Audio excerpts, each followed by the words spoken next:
It was supposed to be a quiet Sunday drive. No courtroom, no press, no flashing cameras. Just peace, a stretch of open road, and the hum of her vintage Mercedes beneath her. Cassandra Pierce had earned this moment.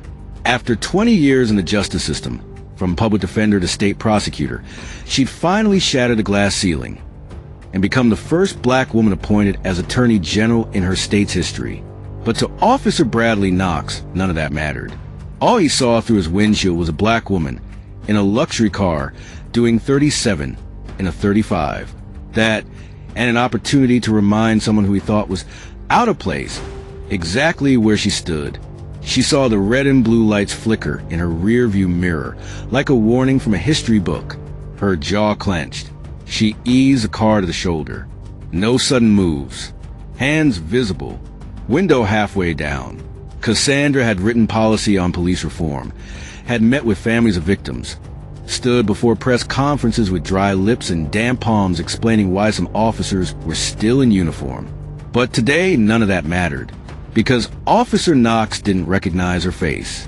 He didn't know her name. All he saw was skin.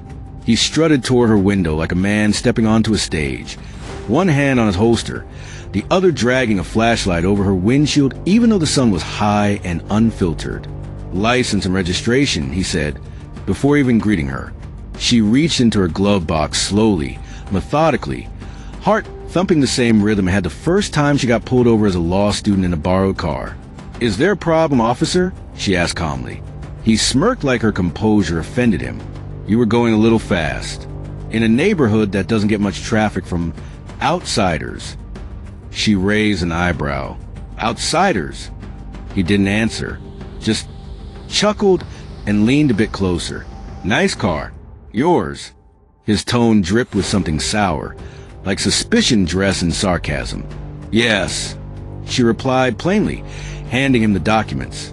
He took them with 2 fingers, like they were contaminated. "What brings you through this part of town, ma'am?" The way he said ma'am felt like a trap, like if she didn't answer right, things could turn fast. Cassandra inhaled, just passing through, taking the scenic route. "I like quiet roads." He grunted and walked back to his cruiser, without another word. That's when it started. 12 minutes. Then 20. Then 30. Her car still idling. Him still sitting in the cruiser, typing like he was trying to pull something. Anything? Up on her.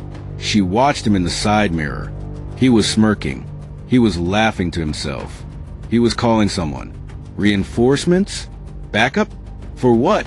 Then she saw him slam the laptop shut and step out with a swagger. His partner had arrived, another patrol car pulling up behind hers. 2 officers now. 1 woman, 1 man. Both white, both tense. "Step out of the vehicle, ma'am," Knox said with a smirk. No explanation. No cause. Her pulse skipped. "On what grounds?" she asked. He waved her question away like a mosquito. "Just step out, ma'am. Don't make this harder than it needs to be." That phrase, "don't make this harder," was the same one she'd heard in dozens of body cam footages from cases she'd had to review. It always came right before the handcuffs, or the scream, or the gunshot. "You don't want this," she said, her voice low, calm, steady. "You don't want to fall out of what you're about to do." He snorted. "And why is that?" he asked. "You gonna blog about it? Tweet it?" She looked at him and for the first time smiled, not with joy but with pity. "I'm Cassandra Pierce," she said, "Attorney General of the state." The other officer blinked. Knox laughed, a deep mocking sound. "Sure you are," he said, "and I'm the Chief Justice." But then the second officer, Officer Rayburn, walked to her window, looked at the registration again and froze. Her face went pale. "Bradley," she said, "you need to come here. Now." He scoffed but walked over, grabbing the license and squinting. And that's when the color drained from his face too, because it was her, the face he'd ignored on every state press release. The name he'd seen signed at the bottom of multiple policy memos, sitting untouched in his precinct's inbox. The woman who'd been advocating for police accountability, mandatory body cam reviews, and public complaint databases. The woman whose authority could bury his badge in red tape so deep He'd forget what sunlight looked like. "Ma'am," he stammered. There must be some mistake," but it was too late. She'd already recorded everything. The smirk, the sarcasm, the second car arriving without cause, the implied threats. She didn't yell, didn't rage. She didn't need to. She simply said, "You'll be hearing from my office." And then she drove off, her taillights vanishing like a warning. He didn't take seriously until it was too late. But that was just the beginning. Because what Cassandra found when she got back to her office made her stomach drop. There was a sealed manila envelope sitting on her desk. No postmark, no return address. Inside was a series of grainy photographs, surveillance images of her at home, at the gym, at the grocery store, times, dates, notes in the margins, and scrawled across the last page in thick black marker, 3 words that chilled her to her core. "Stay in line." She looked up slowly. Someone wasn't just trying to embarrass her. They were trying to control her. And whoever was watching wasn't finished. Cassandra didn't sleep that night. The envelope never left her desk. The grainy surveillance photos burned into her mind like acid. Reminders that her power, her position, even her title, couldn't protect her from shadows. This wasn't about one cop and a bad traffic stop anymore. This was about a warning, about compliance, about fear. But what they didn't understand, what they always underestimated, was that Cassandra Pierce didn't fold under pressure. She built herself under it. At 6 a.m., she was already in her office, not in heels or a blazer, but in sneakers and a hoodie. No makeup, no security detail, just a thermos of coffee and a legal pad covered in names, dates, and arrows, connecting incidents the press had forgotten, but she hadn't. There had been complaints, dozens, filed against Officer Bradley Knox over the last 4 years. Use of force, racial profiling, unlawful stops. But every time the files made it to internal affairs, they disappeared. Closed. Insufficient evidence. Witnesses backing out. Some even moving away. And that's when she found it. A name buried in the case notes. Deputy Chief Loren Maddox. He'd signed off on 3 of Knox's disciplinary reviews. Former narcotics unit. Transferred out of internal affairs after some allegations no one could seem to find the details of. Cassandra leaned back in her chair, heart pounding. Not with fear, but with clarity. There was a pipeline here. Dirty cops protecting dirty cops. And at the end of it, someone was calling the shots. She called a meeting with her internal team. Just her 3 most trusted aides. All handpicked. All loyal. She laid out the photos. The envelope. The stop. The warning. "I don't want this buried," she said. "I want it cracked open." One of her aides, a young policy analyst named Deja, looked pale. "Ma'am, if we go public with this, if it leads where we think it does, they'll come for you. Hard." Cassandra nodded. "Then let them. I didn't survive this system to serve it silently." But the moment word started leaking, the backlash was fast and ugly. News vans didn't report the traffic stop. They reported the conflict between a rising black female leader and veteran law enforcement officers. Thinly veiled bias dripped from headlines. Attorney General oversteps boundaries in police investigation. Political power grab or public safety overreach. She watched her reputation get twisted in real time, but she didn't flinch. Then one night, Deja didn't show up to work. Calls went unanswered. Her apartment was unlocked. Laptop gone. Files missing.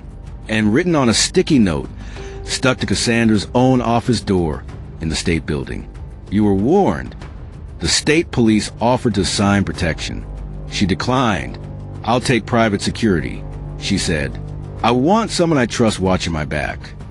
That's when she called him. Malik Thompson, ex-FBI, former special investigator, now a private intel consultant with a reputation for discretion and results. The man looked like a shadow in broad daylight, tall, clean-shaven, built like a linebacker, with eyes that read everything. She didn't have to explain. He'd already heard whispers. "They're watching you," he said as he swept her office for bugs. "But I'm watching them now." By the end of that week, Malik had uncovered something else. The patrol car that pulled her over, it had been sitting 3 blocks away from her neighborhood before she left the house that day. They were waiting, not just a routine stop, a targeted hit, an intimidation stunt. And Officer Knox? He wasn't alone. His name showed up in secure text logs from an encrypted group chat used by local officers. Coded language, racial slurs, lists of problem people to keep an eye on. Her name was circled in red. She presented it all to the governor in a closed-door meeting. Files, recordings, the chat transcripts, photos. She expected outrage. She got silence, and then a calm, practiced sigh. "Cassandra, this isn't the time," the governor said. "We've got an election in 6 months. Public trust is fragile. If this turns into a scandal, we all go down." Her jaw tightened. "So you wanted to ignore it?" He leaned in. "I'm saying, if you push this too far, you might find yourself removed. Not officially, but sidelined, quietly." That's when she knew. It went higher than she thought. The same system she had sworn to clean up were built to protect themselves, like snakes eating their own tails. But she wasn't afraid. She was angry, and anger, when paired with proof, is a dangerous weapon. So she went back to Malik. "I want everything. Every file. Every name. Every asset this network uses to silence people." He stared at her. "You're declaring war." "No," she said. "I'm ending one that was started a long time ago." But as they left the secure office that night, something was off. The street was too quiet. The parked cars too still. Malik reached for his sidearm. Cassandra stepped backward. And then bang! The glass behind them shattered. Someone had fired. Another shot whizzed past. Malik pushed her down and drew his weapon, scanning the rooftops. "Sniper," he said. "Professional." Sirens echoed in the distance, but they weren't police. She could tell by the pattern. It was emergency dispatch. Someone else had called it in. Someone watching. Cassandra lay there, breath short, hands trembling. For the first time, she realized something chilling. This wasn't about silencing a woman. It was about destroying a threat. And she was now public enemy number 1. The bullet missed by inches. Shattered glass rained over Cassandra and Malik as they crouched behind the SUV outside her office. Somewhere above, a scope was still watching. But Malik moved fast. Calm. Precise. "Get in the car," he whispered. "Now." He shielded her with his body as he opened the driver's side door, tires screeching against the curb as they peeled out into the night. Cassandra's heart hammered, but not from fear, from clarity. It was official now. They weren't just warning her. They wanted her gone. And if they couldn't ruin her career, they'd settle for ending her life. Malik drove them to a safe house, off-grid, under a fake business front. Steel locks, no windows, one way in. "You've got about 48 hours, he said. "After that, they'll either vanish you or paint you as unstable. We need leverage. Public, explosive, unstoppable." She nodded. She'd already made the decision. She wasn't going to play defense anymore. She was going to blow the whole thing wide open. And the key was a name Malik had stumbled on while digging into those encrypted police group chats. Detective Ayanna Brooks. The only officer who had filed internal complaints against both Officer Knox and Deputy Chief Maddox. Complaints that disappeared. Brooks had been reassigned, demoted, and eventually placed on administrative leave for insubordination. Malik tracked her down in a rundown neighborhood on the edge of the city. She answered the door with tired eyes and a hand on her registered pistol. "What do you want?" she asked. "To end this," Cassandra said. At first, Brooks refused. Said she was done fighting ghosts. Said Cassandra would end up dead or disgraced. But then Cassandra showed her the envelope, the photos, the chat logs, the sniper attack. The look in Brooks' eyes changed. Something hardened, broke open. "They ruined my career," she said. "But I kept copies, files, recordings, names, hidden in 3 flash drives, different places." 3 days later, they had everything. Full audio planning sessions where officers discuss falsifying reports. Text between Maddox and city officials showing coordination to suppress internal investigations. Video files of targeted stops, dozens of them, against black drivers, undocumented immigrants, and community organizers. The worst? A buried body cam clip where Officer Knox planted narcotics in a young man's trunk, then joked about it minutes later. Malik said it plain. This is a RICO case. Conspiracy, corruption, collusion. But Cassandra wanted more than a courtroom. She wanted truth. So she planned a press conference. Not at the state capitol, not at the police HQ, but at the very corner where she'd been pulled over that day. Malik and his team secured the area. Brooks stood by her side. The crowd was small at first, then bigger. News cameras, locals, organizers, young people with phones live streaming every word. Cassandra stepped to the mic. In the same charcoal hoodie she wore the day she was stopped. No makeup, no podium, just her voice. Her truth. I was targeted, she said. Not just as a black woman, not just as a public servant, but as a threat to a system that protects itself at the expense of justice. I was supposed to stay quiet. Instead, I brought receipts. She released everything. Flash drives, transcripts, names, faces. She named Officer Knox, Maddox, even the governor, the cover-ups, the warnings, the sniper, all of it. And just as she finished, the sirens came. But not to arrest her. The FBI had been watching. Malik had turned over every document to the Bureau hours earlier, preemptive, strategic. And they'd found enough to detain half the city's upper command structure under suspicion of obstruction and conspiracy. Knox, arrested mid-patrol. Maddox, taken in cuffs from his home. The governor, resigned within 48 hours, citing personal health issues. But Cassandra knew the truth. And as the dust settled, Cassandra Pierce stood alone at that intersection. The same one where a cop once laughed in her face, mocking her as just another angry black woman. Now, she was Attorney General Cassandra Pierce, the woman who tore the veil off a machine built on silence and fear. And still, there was one final moment of reckoning. Weeks later, as the grand jury prepared indictments, Malik showed her one last piece of intel, a redacted memo, dated 2 weeks before her traffic stop. It was an order to monitor Cassandra Pierce's movements, evaluate her political threat level, prepare psychological profile, signed by someone high up. But the signature wasn't from the governor.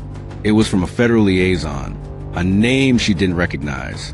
Cassandra looked up at Malik. This ain't just local, is it?